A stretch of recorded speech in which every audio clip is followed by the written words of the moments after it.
When you stepped into this role of aligning hygiene department with the complete practice, what were the biggest efficiencies or blind spots you noticed immediately? Many of the offices were running as independent contractors. You increased hygiene revenue from $1,225 to $1,590 per patient per hygiene visit in just 7 months. So, what was the first thing you changed? Well, I had to change some of the mindset What was the turning point that made you realize you wanted to lead rather than just practice?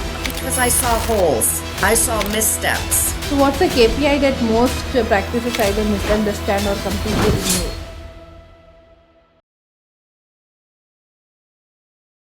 Welcome to the Dental Lens. Today's guest, Ramona Crawford, is a high impact dental hygiene leader and operational strategist known for transforming the hygiene departments into powerful engines of growth and patient care. As a hygiene clinical director overseeing a network of 130 plus offices and more than 140 hygienists, she operates at the intersection of clinical excellence and large scale business performance. With over 2 decades of experience in the dental industry, Ramona has built a reputation for driving measurable results. In just 7 months, she successfully repositioned the hygiene line of business, elevating revenue from $1,225 to $1,590 per patient hygiene day, restoring sustained profitability while improving patient outcomes and clinical engagement. By implementing KPI driven systems, optimizing scheduling, and reducing evidence based adjunctive therapies such as antimicrobial and remineralization protocols, she has empowered hygienists to practice at the top of their license. At the same time, her leadership in onboarding, training, and performance coaching has created high performing accountable teams across multi site operations. In this episode, Ramona shares how hygiene can evolve from a support function into a strategic growth driver and what it takes to scale clinical excellence across multiple locations, and how dentists can unlock both profitability and purpose within their teams. This conversation is essential for practice owners, leaders, and clinicians who want to build systems that deliver consistent results without compromising patient care. Welcome, Ramona. I'm so glad to have you on here. Thank you, Dr. Andaleeb. I really appreciate the invitation, and it is so important for the dental community to be collaborative, to kind of step beyond just the clinical role and look at the office at different levels. It's important to understand the operational side of things and also clinical, so we can, yes, treat patients high level, but still be productive. It is business after all. Yes. And hygiene is the most overlooked department, and Mm-hmm. and it can having a consistent hygiene recall and hygiene building up your hygiene patients can lead to increased revenue because they are not going to come to the clinic just for the hygiene but other treatments as well. And when you make their hygiene appointment good, and they are going to refer others also who have bigger issues for you. So I think we should not take hygiene as lightly as we do. So I'm glad Mm-hmm. I had you on here and Thank you. to discuss the importance of hygiene in the dental practice. Well, it is important. Hygiene line of business actually accounts for 35% of revenue. So when we break that down, we can see that how important that is. The hygiene line of business is extremely important to the dental world and to the health of dentistry. The patients actually spend at least 90% of their time, 80-90%, with the hygienist. So having good communication and collaboration with the hygienist is important. And again, circling back to that 35% revenue, it is important. So that can account for, keeping the lights on, paying the salaries for the staff. So it is a wider and broader, I guess the line of business is the best way I'd like to say it, than what some dentists and some, kind of the mentality of the office. I think they're overlooking the importance of it in some offices. For those offices that understand it and understand where a very large proportion, I don't know the exact percentage at the moment, doctor, but when we have our recare visits, that accounts for a lot of production for the dental side, right? So when the dentist comes in and he or she does her exam, the it's important for the hygienist to understand, we're looking for soft tissue lesions. We're understanding or asking the proper questions. What is the patient's chief concern today? Maybe it's whitening their teeth. Maybe, tooth number 3 is hurting, things like that. And it's important for the hygienist to be able to collaborate on a high level with the doctor. So we can explain what's going on and what is most important to that patient. Yes.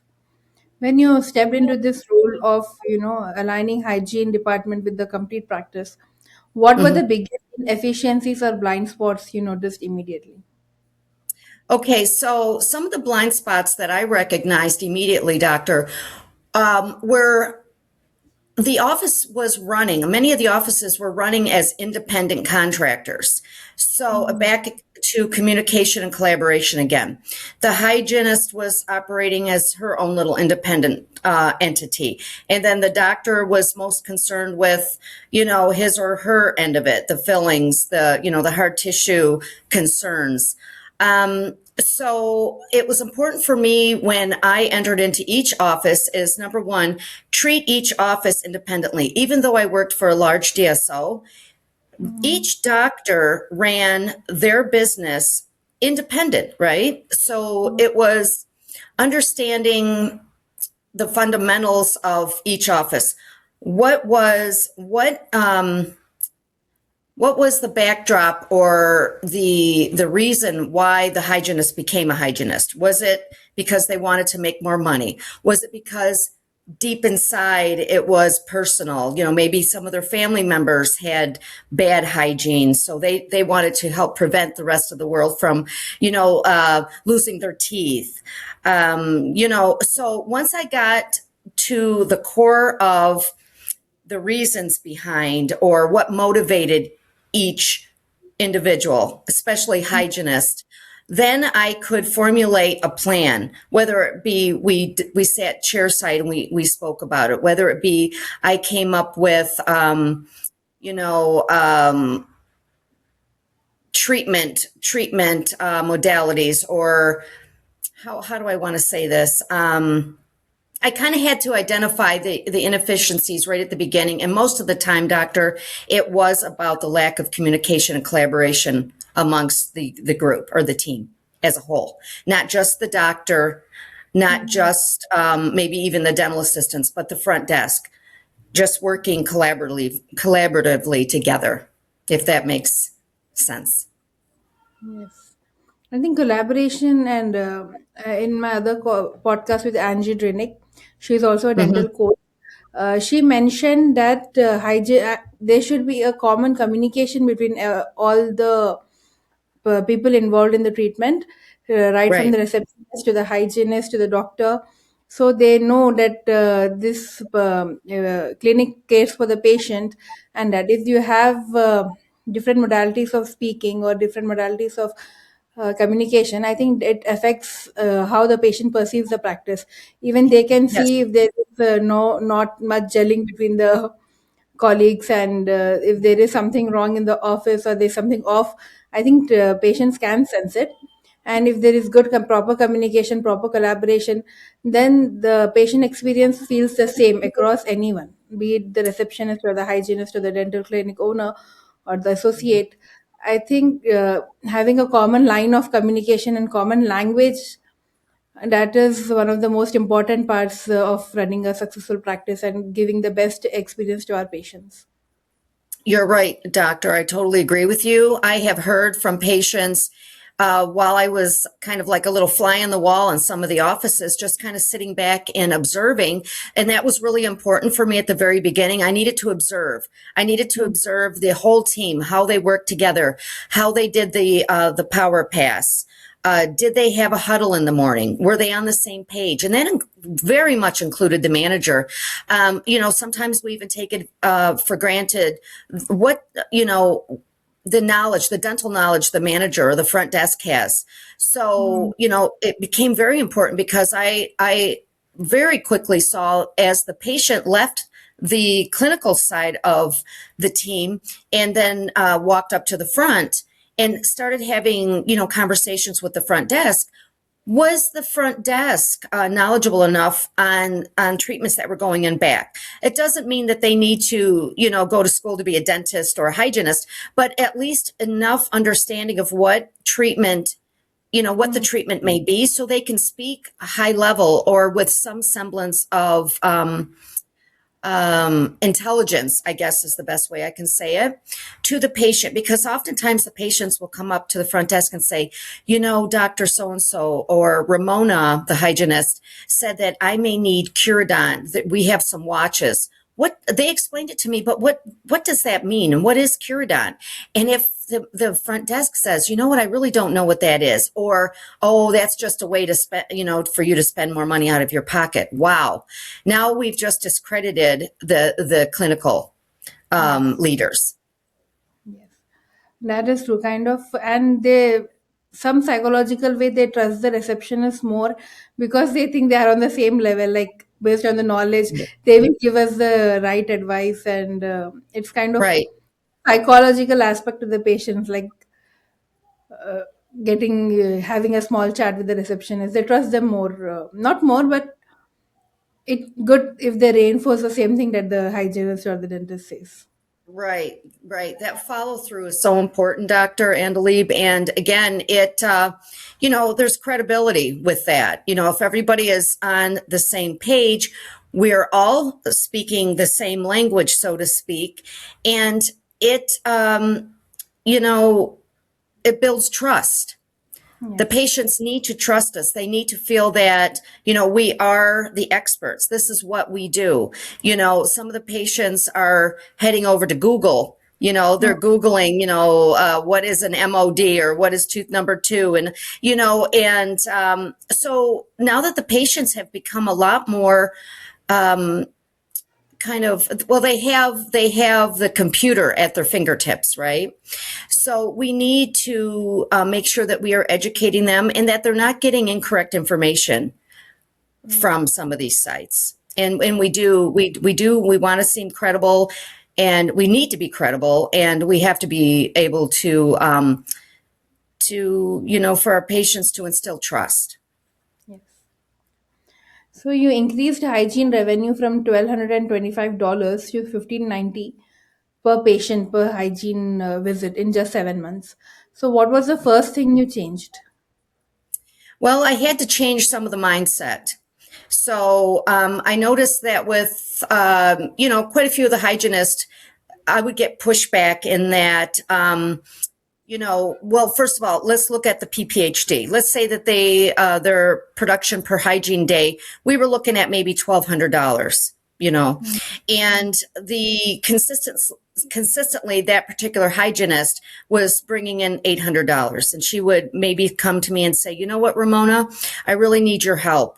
I'm not a salesperson. I'm not here to sell. I'm here to treat my patients. And that is extremely honorable. And that's what we want them to do. We want them to treat their patients high level. But let's break it down. Let's look at, for instance, if I was auditing charts, I would see consistently over and over again, Ramona would be coming in for her cleaning and she had bleeding, and a half a dozen of her teeth. Well, I would ask the hygienist, said hygienist, what are we doing besides cleaning the patient's teeth? So they're coming in time and time again for their cleanings, and they're still bleeding in these same areas. And you're saying that you're not a salesperson, and I understand that. But what modalities or what treatments do we have that we can present to the patients to help treat them better, higher level? No, you're not a salesperson, but you say you care for your patient. So what can we do?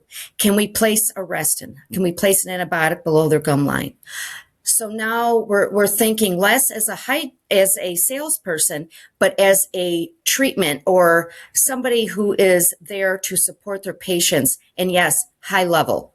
So having the conversation with the hygienist and then bringing it, full circle to the doctor. The doctor is is the doctor supporting these treatments? Mhm. So, we have to look at the patient as a whole, not as, come in, clean your teeth, they leave. They come back 6 months, clean their teeth, they leave. Same thing for scaling and root planings, doctor.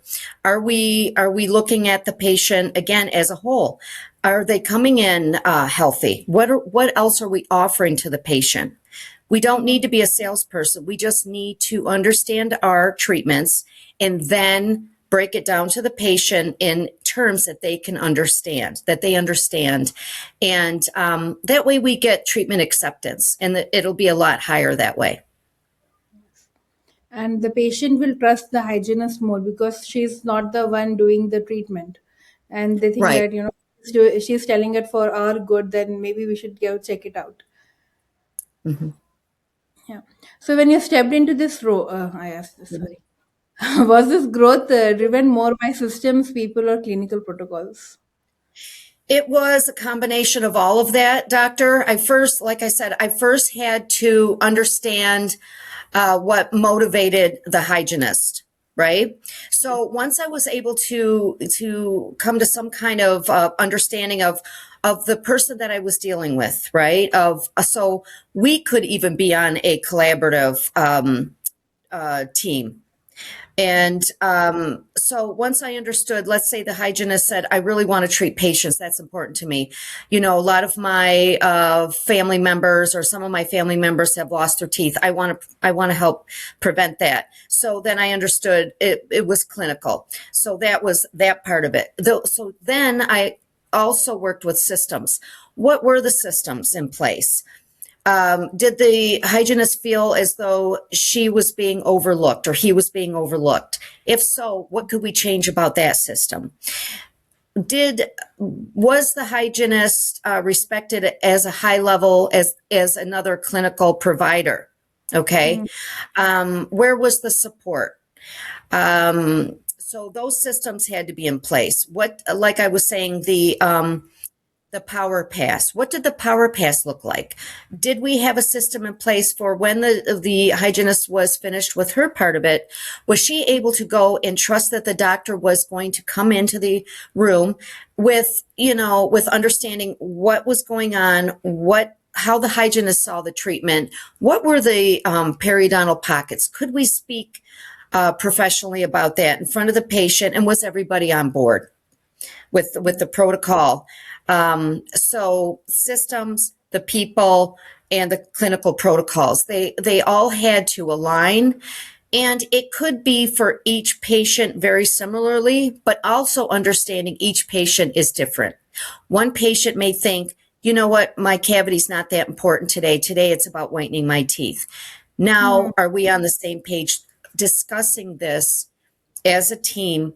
How are we going to approach this particular patient when we know that their filling needs to be first before maybe their bleaching procedure or their whitening procedure, but we need to have systems in place so we can build that rapport with the patient and also with each other. Does that answer your question?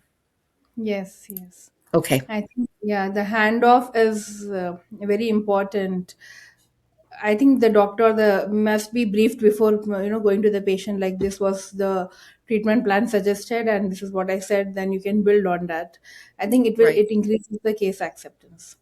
Right. So if you had to break down the growth, you said that hygiene has increased, 35% of the revenue comes from Mhm. hygiene. If you Mhm. want to increase it, will it be better scheduling or acceptance or clinical upgrades? Well, scheduling, of course, was very important. We want no less than about 90% of reappoint, right? So that was very important. Are the patients leaving without an appointment? No patient should leave without an appointment. Even if the patient said, I don't have my calendar in front of me, we can always say to the patient, I'm going to put a tentative appointment, or I'm going to schedule a tentative appointment for you for your next cleaning visit. And this is the date. You can always call us and discuss that if that works for you. If not, we'll reappoint you at another time. But what increased our revenue quickly was not just the recare or having the patients return on time, was looking at the perio protocol. Did we have a sound perio protocol? If the patients were in our chair for periodontal procedures, let's say 5 years ago for an SRP doctor, but yet time and time again, here we go with the repeat, they're coming in, let's say every 4 months, but yet they're still bleeding. Does this patient need a reappoint for another retreat for SRP? We know that the periodontal disease is cyclical. It's not if it's going to come back or return, it's when. Do the patients have good oral hygiene care? We need to get to the nuts and bolts of it, but then we need to also look at, is this patient eligible for a repeat SRP? What are the markers? The bleeding. The bleeding, we know bleeding is the first sign of infection. So at that point, then we can address that patient high level and explain to them, Ramona, you came in 4 months ago and I noticed that, you had, a couple of quads where we still had active infection of bleeding. What is happening? Are you changing anything? Are there, medical histories? Very, very important, as you know, doctor. Has their medication changed? Things like that. And we may need to assess for a repeat SRP. So that's where that 35% comes in. Like I was telling you, the periodontal cases account for at least 35% of our production. And are we missing things? So, what are the liver most practices are completely ignoring? What are we ignoring? Yes.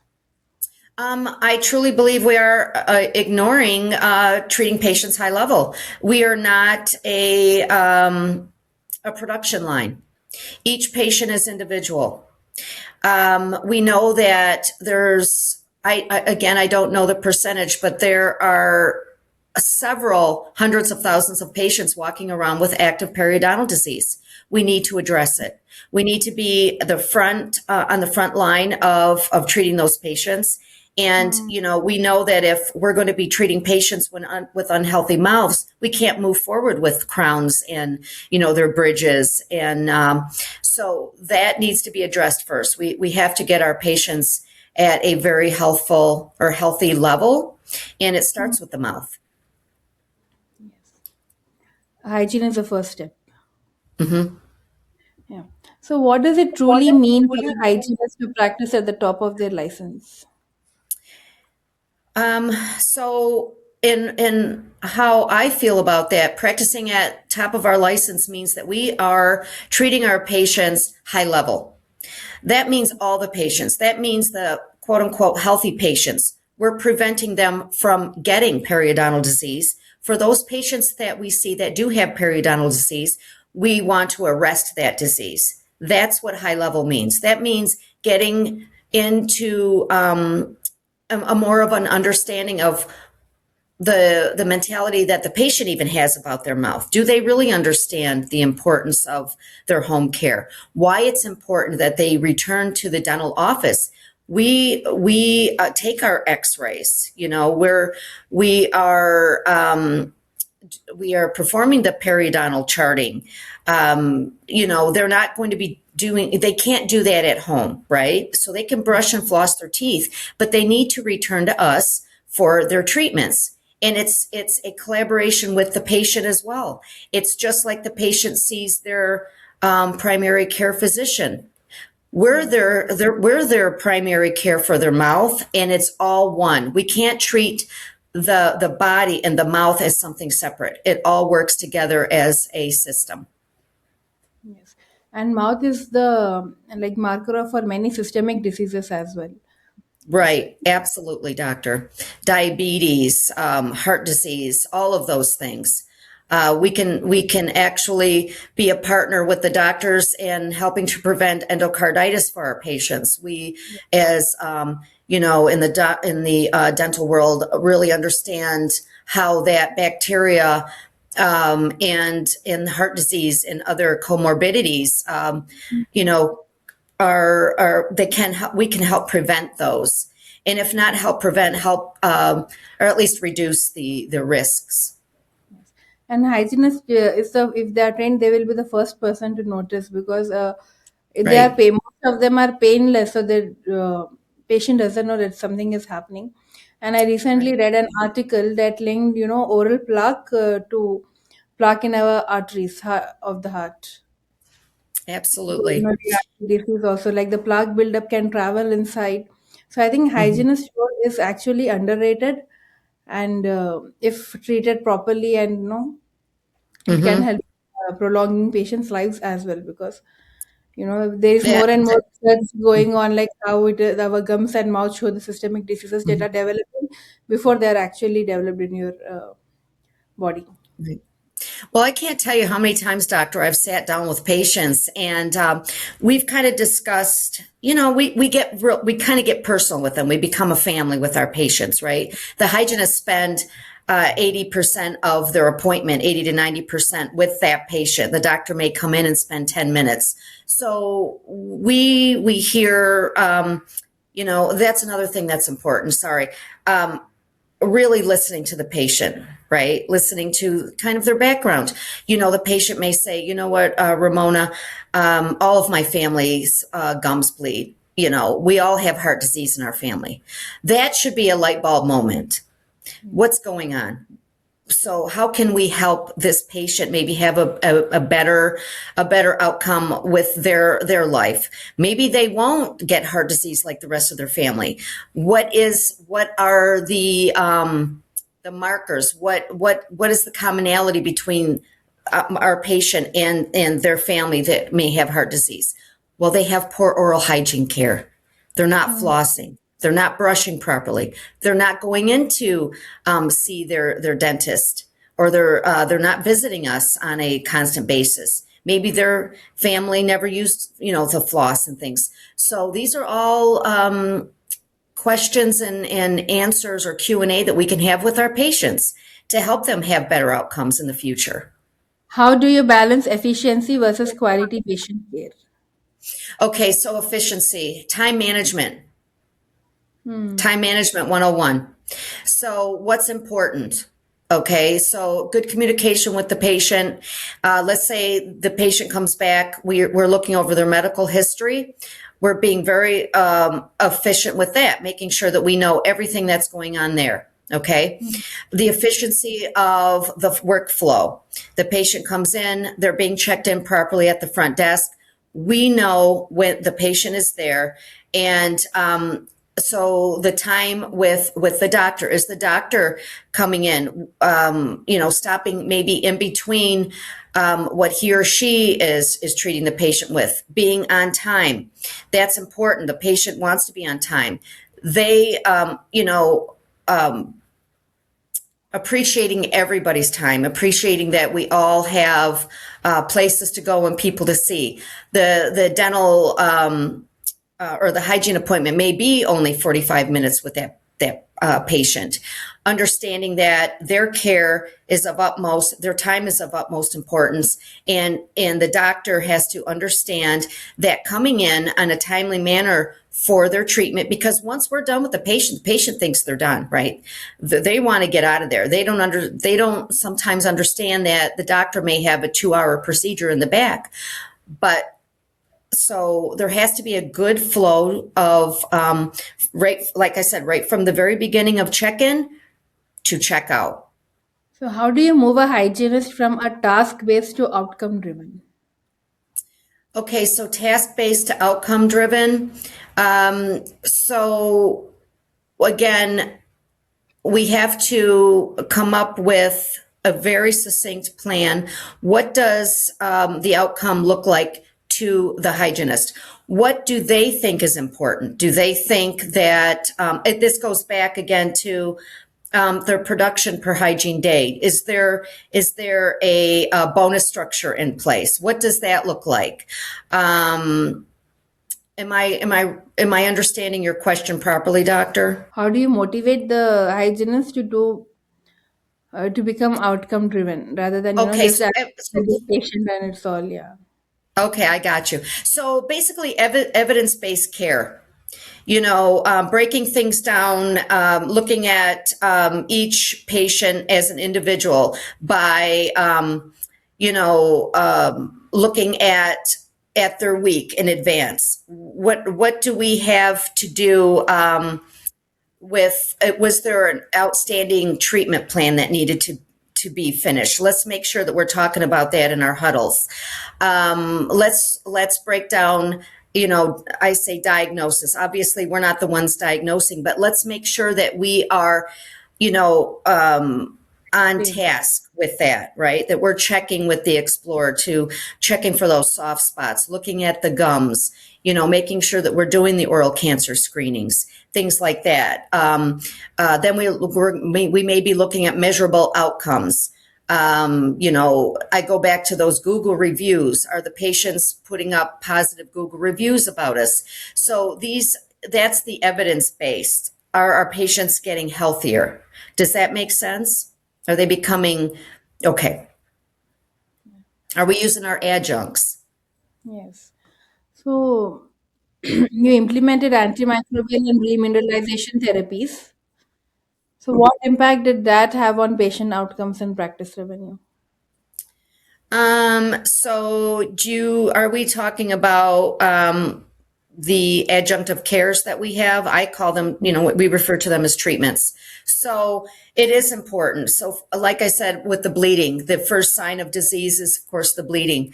Are we treating the patients high level? Do they need minocycline, which is the arrestin? We can have a very high level conversation with the patient. They know that patients know that when they go to see their physician, oftentimes we're going to be prescribed an antibiotic.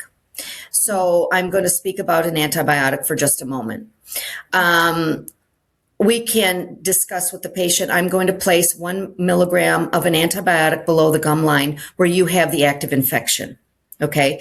So if we explain to the patient in medical terms, oftentimes we're going to get better outcomes. But many practices are still hesitant to adopt these agents. Why is it so? Why are they hesitant? Is that Yes. what you're asking? I think they're Yes. hesitant because again, back to the selling part of it.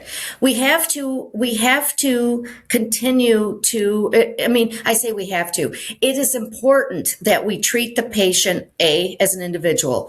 B, we treat their infection high level. C, we have the proper discussions. Why are they hesitant? Because we want to say, well, we're clinicians. We're not salespeople. Well, we're not selling. We are treating. These are treatments. There is, when we go to see our doctor, they're not saying, our physician, I'm not going to take an x-ray of this patient's foot. They may have a break, but I don't want to sell them that extra care. I'll just look at it. No, whether or not the insurance covers the x-ray, they need the x-ray. That's their treatment. We need to treat our patients high level. They need their x-rays. They need their full mouth series of x-rays. We have to, we might need to see the root, right? Root of the tooth. We can't have the patients coming in time and time again just for bite wings. We need to have a periapical. Why? Because it's part of their full treatment and the patients deserve to be treated high level. Yes. So Ramona, you started as a clinical hygienist and worked your way into a director role. So what was the turning point that made you realize you wanted to lead rather than just practice? Because I saw holes, I saw missteps. I saw things that I knew that I understood as a previous business owner myself. Just really kind of paying attention, listening.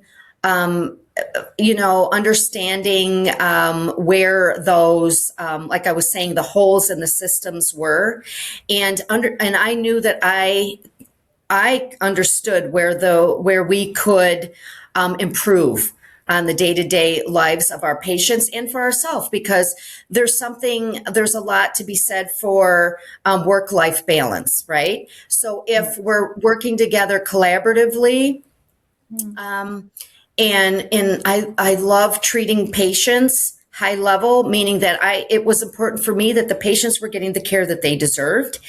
And I made the change or the switch in that I wanted to take the education and understanding I knew. So I've been in dentistry almost 30 years. I wanted to improve upon the dental world, period. I wanted to help other clinicians to feel empowered that they could help their patients high level. And what can we do? So I love educating. The bottom line is I love educating and I want to be of service. Yeah. So, was there a mentor or a moment that shaped who you are as a clinical leader today? Was there a mentor for me? I would think that, or yes, there were some mentors. There were some mentors very early on, right from the beginning when I entered the dental world. I had a very, very strong female leader right from the very beginning. When I got right into school, when I was accepted into hygiene school. But I would say my very first leader was my mother. My mother, okay? She was not in the dental world, but she was a very strong a woman. She was a strong leader, and she instilled the desire in me to want to be more than I was right at the very beginning. So as a hygienist, that's a very important role in the dental world. We're the first eyes often to help prevent disease. And what are we going to do better? And I think at the end of the day, I had many, many mentors. But yes, starting right from the very beginning with my own mother, and then entering into the field. I think it's a saying like mothers are our first teachers. So I think they have a greater impact than anyone else in our lives. Yes, yes. And and working collaboratively with other women, just you and I working together is just it's important, Dr. Andaleeb. You see things you're a certain way, but just maybe even from your own background, from my background. How are we going to bridge those gaps? It's important, not just for the patients, but for us as treatment coordinators, and you know, and and I guess high level, what are we doing? How do we look at the dental world as a whole and our patients, right? So back to the collaboration and teamwork. So, managing hygiene across multiple locations is a very different challenge from running a single office. So, what systems or frameworks have you found essential for maintaining clinical consistency at scale? Okay, so I broke it down very succinctly in that, an adult prophy is an adult prophy, an SRP is an SRP, right? We understand that. We understand what we're doing and what our job description is upon graduation. It is bringing in the other part of it, the operational end of it, explaining to our hygienists what does the operational end of it look like? Okay, we know that you want to get paid a certain amount for the things that you do, so that's the business end of it. So what are we doing to contribute to the bottom line? So we had to break it down in also being, business savvy. Right. So some of us, we graduate and we understand the clinical end very, very well, but we don't really understand the operational end of it, the back end of it. Right. So explaining to them what does PPHD mean? Production per hygiene day. How are we going to get there? This is what it looks like. And in understanding also having good communication with the doctor. What is the doctor's philosophy of how he or she would like to run their office, and then bringing in the rest of the team and working as a whole. So it was very challenging, doctor. I'm not going to sugarcoat this and say it was easy. I just walked in there and that was it. It took 6-7 months to get us there. But once we got there and we were all on the same page, There went the numbers, and it was pretty incredible, and it made me feel good, not just as a clinician, as a human being, but I knew that I was helping those patients, because if we were making 32%, 32.5% a growth rate, that meant that more patients were being treated for disease. I think the end goal is patient care for everyone, like in Right. healthcare. Like provider relations is a significant part of your role. So, what Mhm. do most dental organizations get wrong when it comes to keeping hygienists engaged and retained? Okay, it's important that, again, back to the team effort. Maybe as simple as everybody sitting down and discussing what they think, their opinion. Their opinion matters. They're part of the team. The hygienists, we sometimes can see some of the nuances that maybe some of the other team members are missing. Bringing Yes. in the manager. How does the manager, look at the team as a whole and patient care? What is their philosophy? Keeping everybody engaged. The assistants. Do the assistants see the hygienist as an important part or an important team member? Sometimes the assistants have their mindset on 100% the doctor, and they forget that they are also part of the team with the hygienist, right? It's not the hygienist against the assistants against the doctor. It's the whole team. And that's how we have to, or what I think is very, very important. And it did matter. And that was another reason why we had uptick in our profitability, because we were now working as a team. The hygienist may need help with probing. Who's there to help? Does the assistant understand that he or she is part of that protocol as well? Sometimes the assistant may need help from the hygienist. The hygienist needs to also understand, or it's important to understand, that she or he is part of the team. Maybe they need help breaking down rooms. It's a role that we all play a part in. And when we understand the fundamentals of not just the clinical portion, but the operational portion, we work well. Yes. So, how do you handle resistance when you're trying to implement new protocols or raising the standard of care? What is your change management approach? Okay, so the change management approach is understanding that we work as a collaborative, again, back to a collaborative team. I have had where I've gone into offices and the assistants have said, well, the hygienist gets paid X amount of dollars. I'm not here to help the hygienist. I'm here to help the doctor. I work with the doctor. No, we don't. We work together. We work together as a team. And sometimes, unfortunately, I've had to sit down with the assistant and with a manager and even the doctor sometimes present and find out, where is this attitude coming from? Sometimes it's just an attitude, and sometimes it's a lack of understanding, right? So it goes back to education. Where's the pushback coming from, and can we mentor or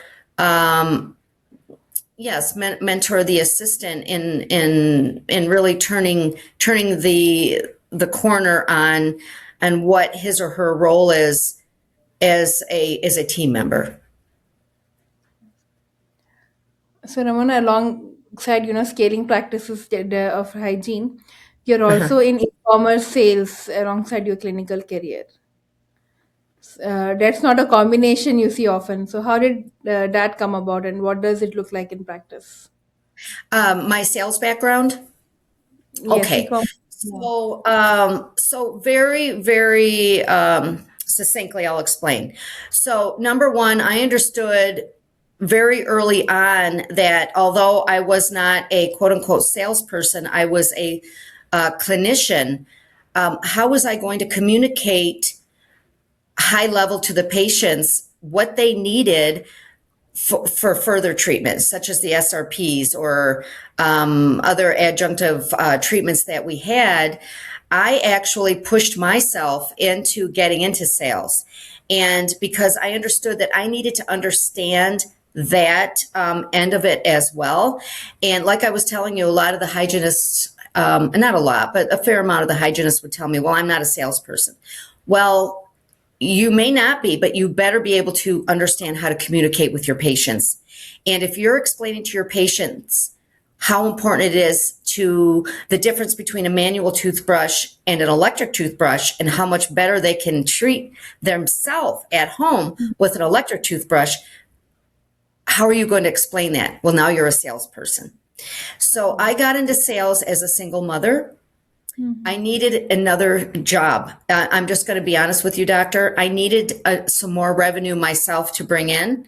And I had a very good friend that was in sales.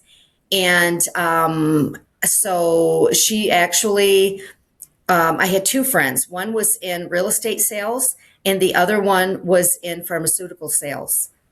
And I would listen to them when they were speaking to us.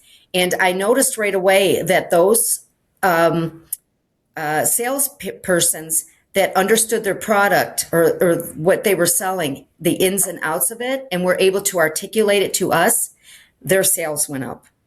So I knew that if I was going to be a productive person in the dental world, that I needed to understand the ins and outs or the background of what I was selling or treating the patients with, and then bring that forward to the patients. So, what advice would you give to a hygienist who wants to build something beyond the chair, and whether there's a Mhm. side business or a leadership role or a brand? Mhm. Continue their education. Continue their Mhm. education. Mentor. Be a mentor themselves, because if we can teach what we know it a lot better. Yes. There should never be an end to educating yourself if you want to No. be more than No. something that you prepared for. Yeah. Mhm. AI and patient communication technology are reshaping how practices operate. So, how do you see technology changing the role of the hygienist over the next 5 to 10 years? Mhm. Well, we can see and we can read about it and hear about AI entering into the dental world, and I think that we can work very well with that as an adjunct of kind of almost like another set of eyes for us. And I think it's important to become friends with artificial intelligence. I don't believe it'll ever take over. We just kind of change the mindset. There are systems out there that, have improved recare, because, we may have a practice where we may only have one or two persons in the front to be able to, speak to the patients. So now we have systems in place where if a patient has something bothering them in their mouth and they can't get a hold of the doctor or the office, they can get right into an AI system, type up the problem, and it helps bridge the gap. We have help with, reading x-rays, things like that. And even we are getting toothbrushes who are AI powered. So if there is any problem, they are just communicating it with the dental practice as well. Mm-hmm. Yeah, I think, hygiene. Yeah, it's yeah. it's it's it's important. The patients are, most patients have computers. They can look things up on the internet. We need to be at the cutting edge as well. We need to be able to, we have young people that are, born just about with a cell phone in their hand, right? So we have to keep up with the times. It's important, and education, like you said, doctor, educating ourselves is paramount. It's paramount to moving forward. And there are systems, AI patient communication systems who are Hmm. like patient recall and AI voice receptionist, Hmm. chatbot. So I have developed a system where the AI will scan through the lapsed patients. Like the receptionist cannot keep up with every single person who has lapsed. So Right. there is a system that which gets the data from the uh, what is that platform, and call them up. And if they get a call, their patients are reminded of their appointments, are more likely to visit the dentist than if they are not. That's right. It's just an added bonus for us. It's you know, an educated patient. There's a lot to be said for that. You know, when we sit down and we discuss things with patients, sometimes it's hard for us or difficult for us to you know, kind of switch from more of an analytical or clinical role to speaking with the patient on maybe more of of an understanding or level for them. So when a patient is more educated, they come in and they say, you know, I, you know, typed up what XYZ meant, you know, let's say a root canal. So maybe we thought that we explained what root canal therapy was to the patient, or a scaling and root planing to the patient. We thought we did a really good job. The patient leaves and they have more questions. So now they can go on and maybe with, like you said, with an AI bot or something, and, you know, get right on the internet, and it helps. It helps. It's an adjunct for us. Yeah, I had a recent podcast. I think we can see on the YouTube with Dr. Vivian from UK. So Mm-hmm. she's into AI, and she developed a chatbot for teeth whitening. And she shared the story that when a patient asked about the whitening, she just gave the chatbot link, chat with this, and the patient came back 3 months later saying that I'm ready for the treatment. Don't explain it to me. I got all my answers from the chatbot. So I think That's right. that communication layer will increase the case acceptance. Yeah, Right. with If we patients. use, if we in the dental world can use it as a tool, Hmm. and don't be afraid of the tool, educate ourselves, get the right people in, the proper people in to explain it to everybody in the office, not just the clinical end or not just the operational end. That means the clinical team members need to understand it. Use it as a tool like it was meant. It can serve us very, very well. So, what are the top three KPIs every hygiene department must track to, measure their progress? Um, so, you know, the percentage of SRPs that we're doing. Are we treating patients high level? We know that they're out there. There's undocumented periodontal disease, probably in our own office. You know, making sure that we are doing all like you know, all of the treatments that we should be. You know, everybody needs to be on top. The doctor needs to come sometimes behind the hygienist when they do their periodontal evaluation. The doctor needs to check. You know, we all have to be on the same page with that. You know, making sure that the patients, like I said, are coming in. How many new patients are we seeing? Are we retaining the patients that we have, but also bringing in new patients? Reviews are so important, doctor. I can't say enough about that. I've worked in offices or with offices that I know all the key players are top notch, but yet they have poor Google reviews. Why? So that's important. So, what's a KPI that most practices either misunderstand or completely ignore? I'll go back to periodontal. We're missing a lot of periodontal cases. We still are, and it's unfortunate. As a matter of fact, I truly believe we're going to see a resurgence because I think we're becoming, for lack of a better word, complacent. We don't assume, right? We assume the patients, you know more about their mouth than what they actually know. So back to the education. I can't say enough about educating our patients. Yes. How often should teams review performance to actually see results? I think that we need to have our finger on the pulse at all times about performance because again, we can be almost robotic. We can, you know, we know that our shift is 9 to 5. We come in at 8:30. We're in our huddle and bang, bang, bang, we go and that's it. And then we do it again the next day. It has to be at the forefront. We need a constant reminder. Those huddles are important. Is there outstanding treatment? Is the doctor and everybody on the same page? Does the front desk understand treatments? Um, do the PCCs or patient care coordinators, do they understand kind of what's going on? It all revolves, a fine oiled system. It's Hmm. we need to keep our finger on the pulse at all times, and that doesn't mean we need to stress each other out. We need to have very defined roles, and then with those defined roles, how are we going to then work together as a team, making sure or keeping in mind that the patients are our responsibility, and without the patients, we don't have a practice. If a dentist listening wants to improve hygiene starting tomorrow, what's the step one? I would say if they want to increase hygiene or improve it, is being a real partner with the hygienist. Sitting down with the hygienist, understanding what their mode of operandi is, so to speak. Where are they coming from? Where do they feel supported from the doctor? Do they understand that maybe sometimes the hygienist is feeling frustrated?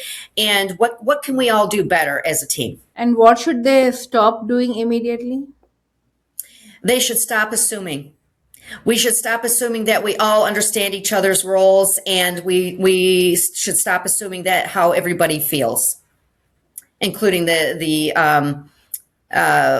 understanding of what our patient may or may not know, right? Their own education. So, what's the one piece of advice you wish someone had given you early in your career that you would want every hygienist listening today to hear?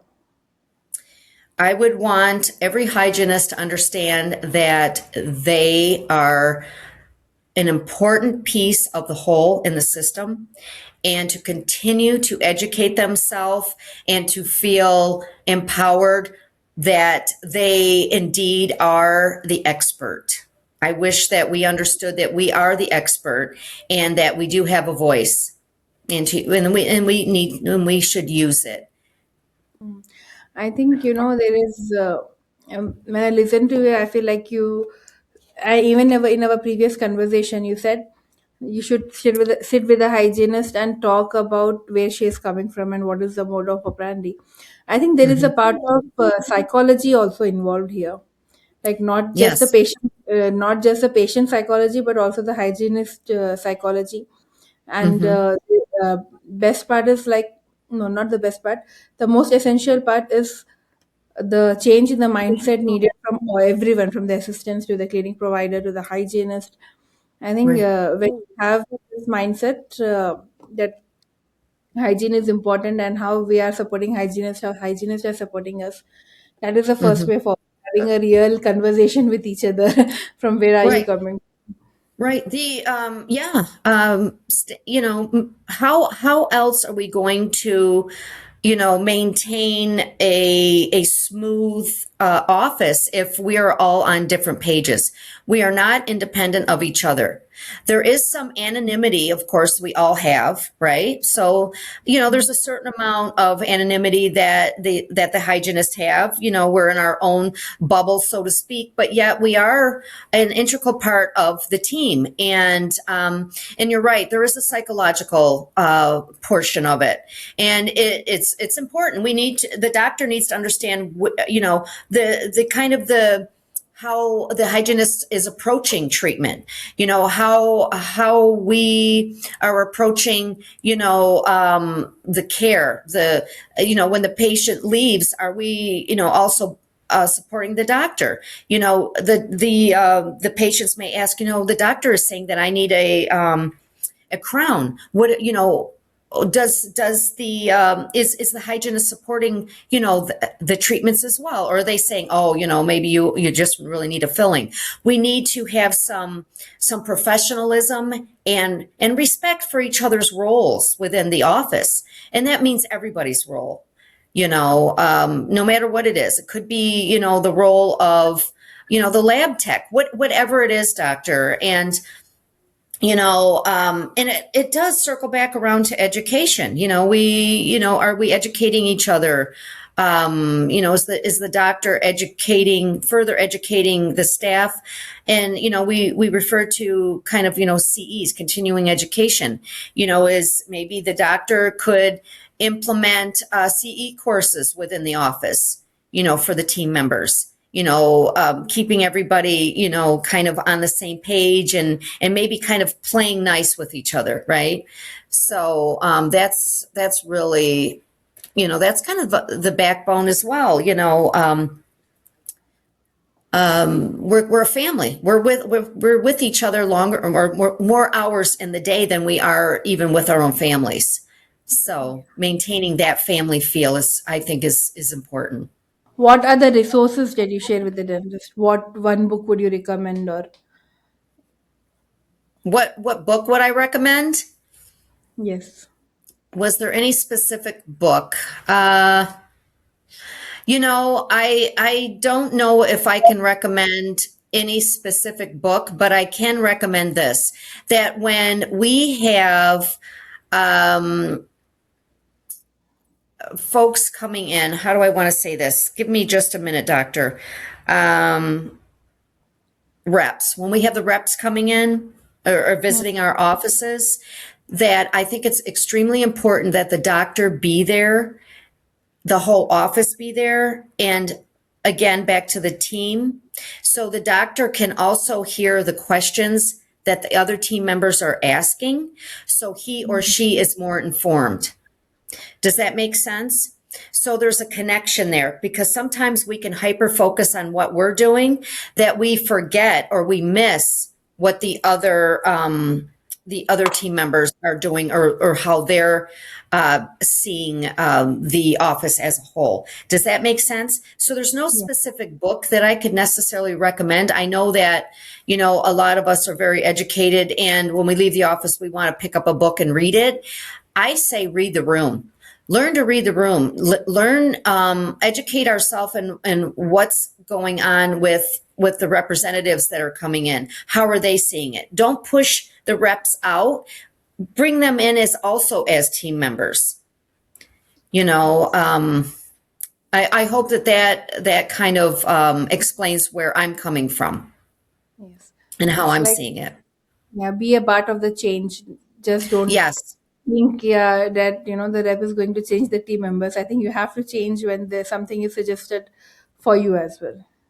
Right. Well, if you change the way you see the world, right, the world will change. That's a quote. I don't know who wrote that, or who, first conceptualized that, but that is the truth. How we see our world, is important. So understanding how our team members are seeing the way that the office is running, or kind of communicating and seeing the patients. It seems very simplistic, but it's really not. Uh, I know that there's some nuances there, and each office runs very different, but understanding that we are a team. We're a team, even like I said, with the patients and with the representatives that are coming in, or, with the folks that are selling the systems to us, the software. It's very, it's more in depth than just like the patients coming in and we're cleaning teeth, or we're filling a tooth, right? So it's the whole system. Yeah. Thank you, Ramona. This has been a genuinely valuable conversation.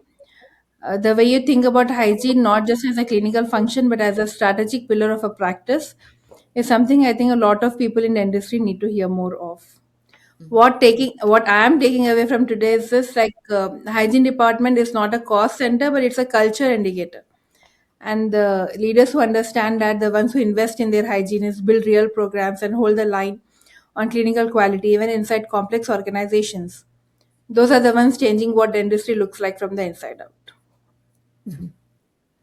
Well, yes, the takeaway that I would also like everyone to have, on, the listeners and myself included, is the patients are visiting, or they're spending more time with the hygienist, and if they are returning, that means that is a good indicator that we have a healthy office.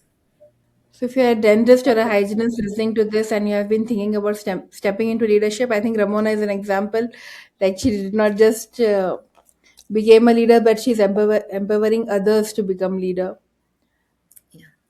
I hope that I'm empowering everybody, and if there's somebody out there that's listening, or hygienists that are out there listening that feel like, oh gosh, this is a dead end job, I'm always going to be cleaning teeth the rest of my life. There's so much more to it.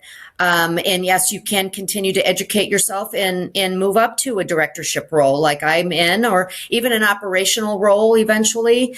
Don't limit yourself, and continue to move forward and educate yourself. Continuing those the CE courses, they're so important. Don't be laissez-faire about that. And thank you so much for having me on today, Dr. Andaleeb. I really appreciate it, and I hope I've been of some help.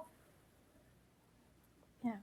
Thank you for your time, Ramona. I think even dentists who are going to listen to this will know the importance of the hygienist and how they can increase their revenue, and how Mhm. valuable hygienists are to help them reach their goals. So, thank you so much for today, and thank you for your time. And if this episode gave you something useful, share it with a colleague, leave a review, and subscribe so you never miss what's coming next. We'll see you in the next one. Okay, thank you. I hope to see you again. Take care.